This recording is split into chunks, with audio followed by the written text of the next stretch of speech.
Hello, everyone, and welcome to the 29th live Zoom discussion of Philadelphia's future and financing Philadelphia's future, a Zoom program that is brought to you each month by the Philadelphia Public Banking Coalition. Our guest today is going to be Nicholas O'Rourke, who's a candidate for City Council on the Working Families Party ticket. And before we introduce Nick, we have our usual housekeeping that we go through to remind people to use the screen view and to put questions in the chat. We have a chat monitor who will convey those questions to Nick as we go into the discussion, and that if you have not already become a member of the forum and join the coalition or participation in the coalition's forum, where we provide information and alert people to the events that we're having for the coalition, please put your information in the chat and we will add you to the list. So my name is Peter Winslow. I'm filling in today for our usual host, Vanessa Lowe, who has a family situation that she has to attend to and won't be able to be with us. But we only have half an hour and we don't waste our time. So I want to go immediately to you, Nick, and say hello. Thank you for coming, and turn it over to you to introduce yourself and provide whatever opening remarks you think would be helpful. Well, first of all, Peter, let me just thank you for the opportunity to join you today, as well as everyone that is watching. As you've already stated, my name is Nicholas O'Rourke, and I'm a candidate for City Council at large here in the city of Philadelphia. I serve currently as the pastor, the covenant pastor of the Living Water United Church of Christ in Oxford Circle, the lower northeast section of the city. I also serve as the Mid-Atlantic Senior Strategist for the Mid-Atlantic region of the Working Families Party National, and am grateful to be able to bring both my deep desire to serve as a minister and to bring those same values or similar values for a care for common good and common people into my vocational work. Briefly, let me just say that I'm running for City Council on a platform of care and common sense. That's the quickest way to kind of capture what it is that we're trying to communicate over the next few months in hopes that people will be supportive of our effort. Because building a city of opportunity that works for everyone, truly works for everyone, is dependent upon our ability to build and be a society that cares, a people that care. That are not just trying to make more dollars or save more money, but people who are trying to save lives and improve livelihood. We are dealing with a number of crises all over the world, and certainly they're impacting here in the U.S. As well, namely the climate crisis, for one. All over the world, we have talked for more than 30 years about what has been happening with the climate, and now this year we're seeing so many people almost awaken to what has been talked about for some time.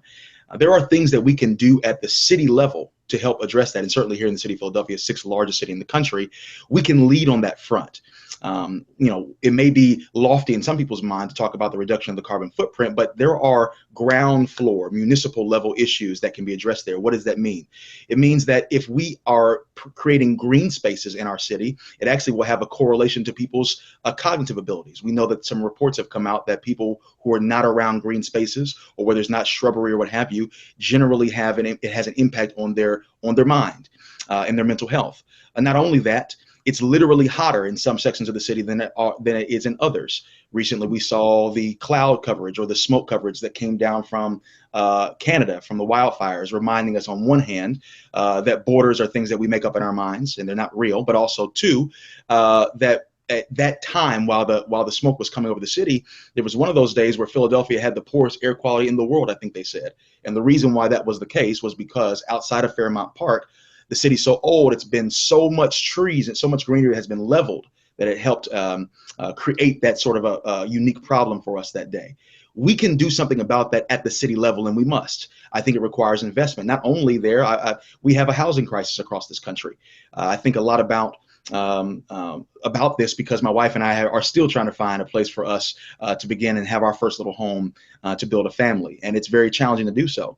But when I come around the city, I see a lot of cranes moving and things like that, but what I don't see are homes being built. I see apartment units being built.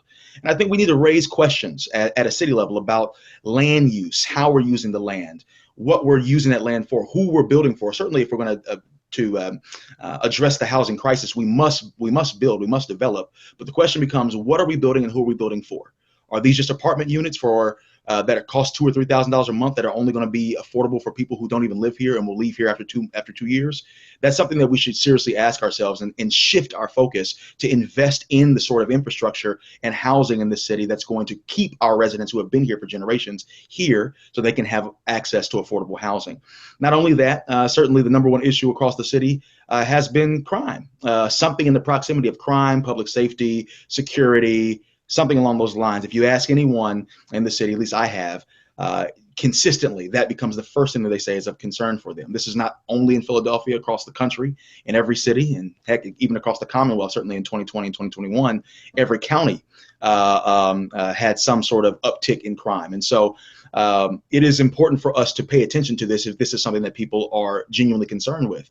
I recognize that there are ways that you can reduce crime. In fact, gun violence has been reduced in some cities, similar to Philadelphia. I use Oakland often as an example. That is somewhat, not the same size, but somewhat similar.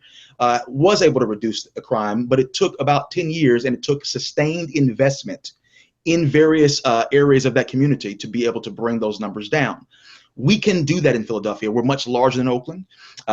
We have the resources to do it, but we need the political will to make the investments in the places that are going to make that impact, the necessary investments if we're going to bring about a city that is safer, that is greener, that people can stay and can afford to live in. So I look forward to bringing my moral compass, my ethics, my progressive vision to dovetail well with Councilmember Brooks. God willing, people voting if I get elected in November, to help bring about a just city where everyone can thrive, the kind of city that we all deserve. So I'll stop there. I'm looking forward to having this conversation with you all, but that's who I am and that's why I'm here. Thank you so much, Nick. And those issues are all issues that we have been concerned with. We think that a public bank and the Philadelphia Public Financial Authority on the way to creating a public bank is one of the ways that we can attack and improve the situation for all of those conditions that you described. The nexus, or when we look at this, or the 57 Block Initiative does a statistical analysis, we find that all these problems tend to be concentrated in particular areas. And your analysis, as I understand it, is that some of the underlying causes and some of the areas that correlate with where these problems exist are the areas in the city that have persistent intergenerational poverty. Can you speak a little bit about your analysis of what that problem is and what can be done about it? Certainly. All the data has shown for some time that where there are high levels of poverty and low levels of education, there's always crime. And so I love the 57 Blocks Initiative because it allows us to pinpoint the actual locales, geography about where that crime is, and then we can look at, from a city's perspective, what can be done to mitigate that or to bring those numbers down. As I said, I believe it requires focused investment. Right? Immediate responses are one thing in terms of reaction to a crisis in its moment. But if you're going to actually mitigate the problem, if you're going to reduce those numbers, it requires investment over time. And so when I think about the 57 blocks, I guarantee you, and I know I've gone to many of these and plan to go to every single one before the campaign is over. You can talk to neighbors in that area and they will tell you that they tried to call to have the street lamp replaced, 3 years ago, and it has not been. Or there are piles of rubber tires stacked up in a back lot that have been there for some time, and they've called and it has not yet been cleaned. There was an effort that there are several people across the city who to do work to actually do that sort of cleanup, that trash pickup in the area as a way to make the city cleaner. Which is unfortunate because it's reflective of the fact that we obviously don't have regular streets services coming to various areas that will help bring about a clean environment. Not only does that, again, address an environmental problem about how we're disposing of rubbish and trash and things like that, and how we're treating the environments, and that's obviously important, but it also connects to the reduction of crime. When you have well-lit blocks, folks are less likely to commit crime in that area. That requires, again, investment, but we have to have the political will and focus and desire to want to invest and to prioritize something as simple as lighting every street lamp, making sure that that trash is being picked up on the regular in every section of the city, that that the cleanliness around, just like in the same way that you'll see street cleaners in Rittenhouse Square. Why can't we have that on the 60th Street corridor? Why can't we have that in the heart of Nicetown? This sort of investment and focus, I think, is it's not that we don't have the money. Certainly the city is the poorest big city in the country, but as someone I heard recently say, it's not because the city isn't poor, it's because the city makes its people poor. So the money that we have in the city can be invested, but obviously we need to remove the roadblocks that keep us from focusing those resources in these sorts of areas, so that we can actually bring that crime down and ultimately exhibit the care that I believe that we deserve from government. I'll say this as well. Now's a good time for us to, now always is a good time for us to try to reinvigorate faith in government. Most of us, many people, are very disenchanted with what government can do and what government does. But I do believe if we are investing in areas in a real meaningful way, not just trying to move on from news cycle to news cycle, but actually resolving these problems, if we invest, I believe we can engender some faith again in government within people, which I think will go a long way in helping us to get some of these problems resolved. So do you think that your calling as a pastor will inform your work on city council? 1,000%. So just a brief note on that. I say this all the time. I think it bears repeating as an organizer. One of the things that we know is that you need to repeat things so that people hear it and get a sense of what you're really trying to say. So I hope it sticks. There's a guy named Dr. Howard Thurman, who was the mentor to Martin Luther King Jr., professor of his, Christian mystic, wrote a book called Jesus and the Disinherited. And in the first chapter of that book, this is a book that King, apparently the story is that he used to carry a copy of it around in his jacket pocket throughout the civil rights movement as a kind of a resource for him, his moral compass, as it were. And in the first chapter of that book, really the first couple pages, I'm paraphrasing here, but Dr. Thurman poses this question: what does your faith have to say to people whose backs are against the wall? What does your faith have to say to people whose backs are against the wall? The reason why that resonates with me, Peter, is because I am a young man, a millennial, and like many in my generation have, and probably not just my generation, but generations before, have really questioned not just faith in general, but the utility of faith, the functionality of it. What is it for, beyond personal piety or whatever cultural gifts that are handed down through that tradition? What is the use of this thing? And so for me, these virtues of care, right? You heard me say that, care and common sense, the notion that care is something that can be implemented in good governance comes straight out of my faith. So when I say, we want to put together a platform of care and common sense, we want to run a campaign of care and common sense, I'm saying that because I believe that caring is common sense. When it seems to me that government is often used as people get elected to office because maybe they want a title, or it's an ego stroke. Maybe they can put themselves in a better position to make some more money. Government must be about helping people, and it must be about caring. And in a city like this, we know cities are not graded on how good they are based off of how the wealthiest are doing. We should measure based off of how those, as we say in my tradition, who are on the margins are doing, those who are at the bottom of the social ladder. How well are we caring and investing in them? And so, yeah, all of that comes out of my family values. My mother was a union steward with the CWA. My father was a custodian. My father now drives, is now security, driving in a Kroger parking lot, and he's in his 70s. My mother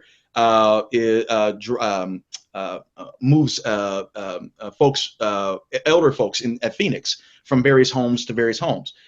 These are working people that instilled in me a sense of a work ethic, but also a recognition of the humanitarian value of caring and living out a life of service. So all of these things, like I said, come from family, come from faith. I believe it's high time for those sorts of virtues, values to be implemented at the policy level. I'll say this and I'll stop. I came up in a tradition, a faith tradition, where they said that the prophet shouldn't get too close to the king's castle. The idea being that if you are a person of the cloth, if you come from a faith tradition, you shouldn't be near the halls of power, because it will corrupt you, or whatever the case may be, or it will make you less likely to say what needs to be said to speak truth to power. If there was ever a time where we needed some semblance, some modicum of morality, or a moral compass in government, it's now. At the top, federal government, all the way down to the bottom, because we're looking at actual fascists running for office and getting elected with resounding votes, right? And so, again, we're in Philadelphia. It's a bit unique from the rest of the country, but I do think these sorts of values, care, common sense, compassion, that's the kind of stuff that we need to put to pen and put to paper to make policies to create the kind of city that we deserve. So in that spirit of caring, it seems that your strategy is to raise the floor and to put some focus on places that are the worst off right now. Would you have a plan that would focus on a community like Kensington, for example? 1,000%. And there are a number of things in Kensington, obviously, that can be done. And as I already said, just even basic investment in the streets there, right? That create what we know is that the safest communities are the most resource communities, not just from gun violence, but also those who have been shot through with drug addiction, whatever the case may be. In those environs, if there's regular trash pickup, if there's attention brought to these areas, it will help reshape not just the infrastructure, but also change the opinions and the feelings of people that are working there. I'm thinking about business owners who are in Kensington, who have expressed a desire to stay there, but are concerned about what's happening in that area. These are folks that do not want to push people out, but they do want investment in the area so that it doesn't harm their business.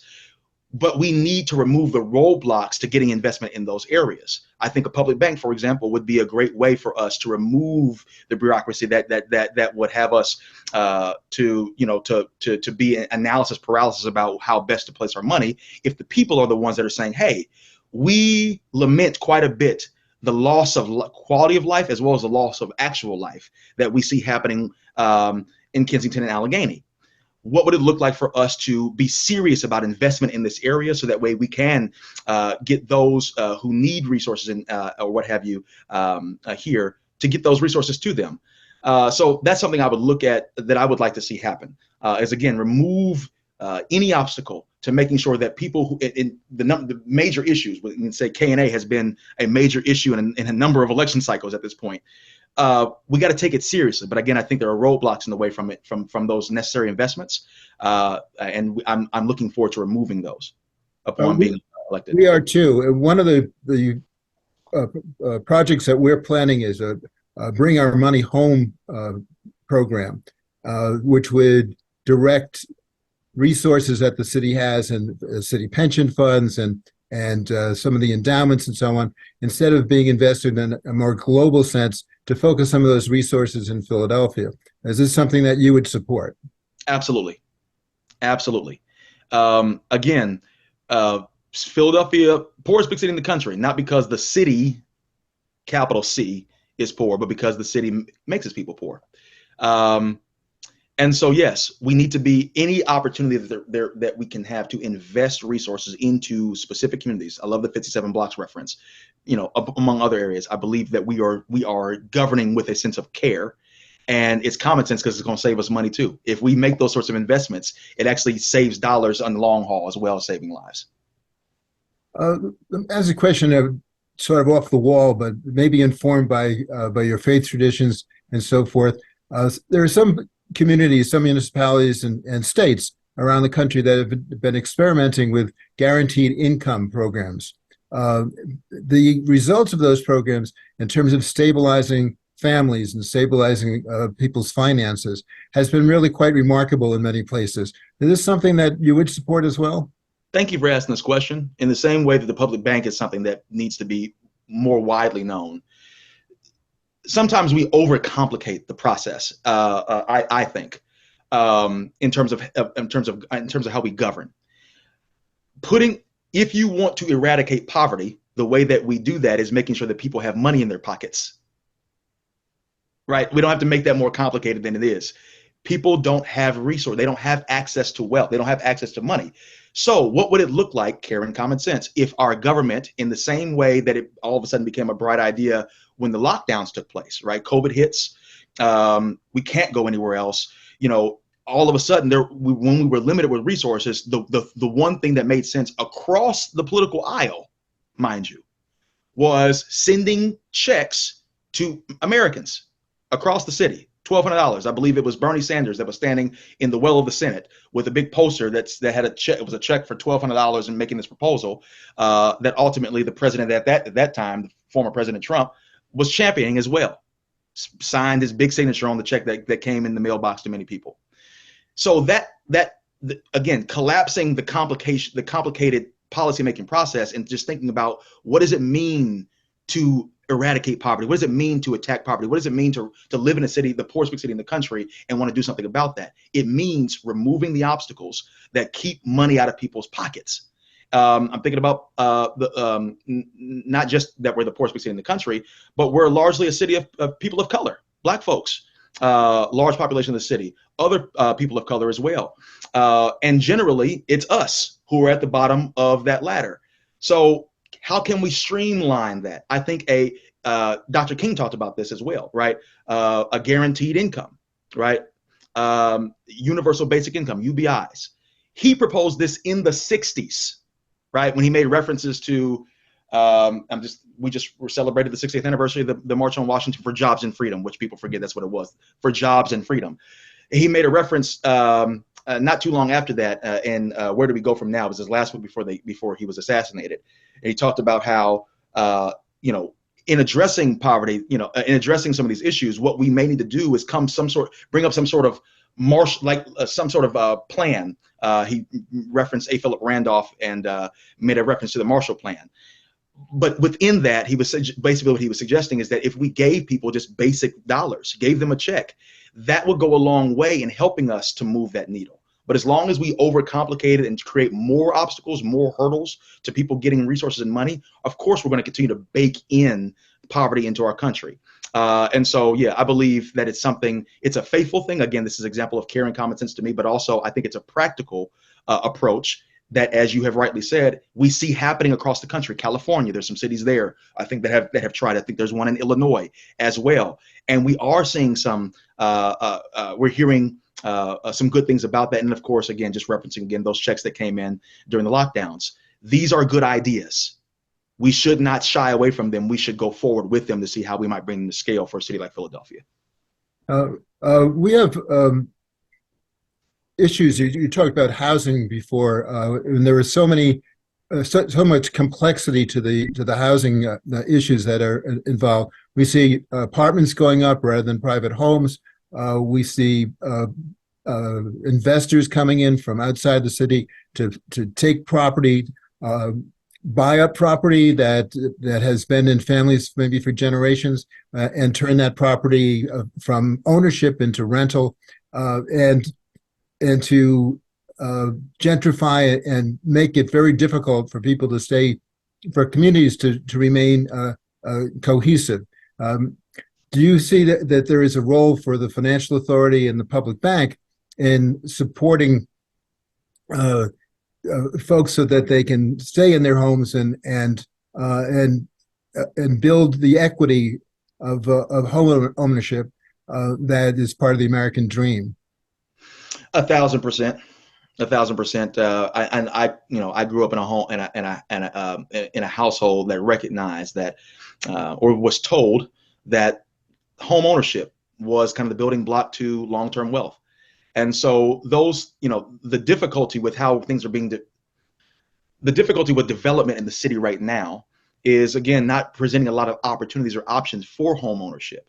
And so I think, and a lot of that has to do with the way that's handled. And I think a public bank would actually help us to undergird that, or at least, again, another example of removing those obstacles and having access to resources to either, one, do something like we just saw with the home repairs bill, where resources were made available for folks to actually fix up the homes that they're in so they can stay in them longer, or also get access to capital to be able to get the kind of home that we need. So I do think a public bank would go a long way in addressing that. The public bank, as we've been envisioning it, would be supportive of land trusts, and land trusts can do some of the things that you've talked about already today, of creating green spaces with community gardens and providing stability for the development of cooperative housing and other kinds of home ownership development. Is land trust something that you are particularly interested in, would support? Yes. Short answer, yes. It is an honor. It would be an honor if I get elected to be able to even to dig my hands in on this, because as a minister, one of the things in my small little world where we do have the opportunity to kind of to share vision with people from week to week is to try to reorient our congregation's mind in terms of its attention to land itself and the usage of land. So the housing industry has made our view or understanding of land something that's just commodity, something only for wealth extraction. And so I want to draw our attention more to how land is being used. And so governing in such a way where there is a land trust and there's a land bank and all these things where we can be mindful about how that land's being used, it would be a great opportunity to help, again, reorient people's minds to that. We have to shift away from everything being about how much money can be made, as opposed to creating spaces where people can thrive and live. Children need to have parks to play in, green spaces. Again, I just named already that part of the reason why we had the worst air quality in the world for a day, we weren't the only city that got that, but certainly we were one of them, was because we don't have those sorts of green spaces. That's a land problem. That's how we're using the land. And so there needs to be a massive revolution in how we think about land use across the board, so that we can make that shift away from just, let me grab up a lot, try to put something here to make some money, as opposed to something that's going to be long enduring and healthy for people. At the risk of treading on councilmanic prerogatives with Kenyatta Johnson, there's the biggest development in Philadelphia is going to be the Hillco property where the former refinery was located on Lower Schuylkill River. Would you think that it would be appropriate for the city council to have a say and influence in terms of how that property is developed from the standpoint of green spaces, public use, things of that nature, so that it would add to the vibrancy and the resiliency of the city overall? I certainly would make a case for it. I think it's certainly in our best interest. Again, a lot of this has to do with like reshaping how we think about these things. As a council, if I were to be elected, God willing, people voting, I'd be a counselor at large. And so, distinct, as you have already pointed out, from a district council person, I would not have land power, but I would be more of a voice for people at large and platform for that. But yeah, using my voice, I definitely would be advocating for us to, again, reconsider how we're thinking about this land usage. Right? Is it only for capital gain, or are we thinking about quality of life? Are we thinking about opportunities for us to have to dovetail with whoever the mayor may be, to bring about what I've heard people talk about, a greener, cleaner, safer Philadelphia?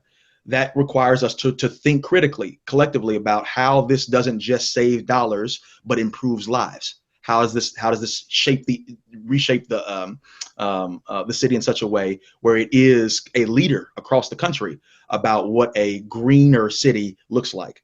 I think also that will dovetail well with jobs and who we're bringing in what we think about. Excuse me. And what kind of jobs come from development. And so again, this is something I would advocate for. Duly noted. I would advocate for and look forward to doing so. upon being elected, God willing, people voting. Thank you so much, Nick. I think that is a really good summation of your policy position and how it's informed by your faith. And we've run out of time. These are very, very quick sessions that we have here. But thank you so much, Nick, for being our guest today. And I'd like to invite everybody to come back next month, where our guest will be your running mate for City Council, Kendra Brooks, currently serving and up for re-election. Thank you so much, and thanks everybody for coming and attending today and being part of Philadelphia's future. Thank you for having me.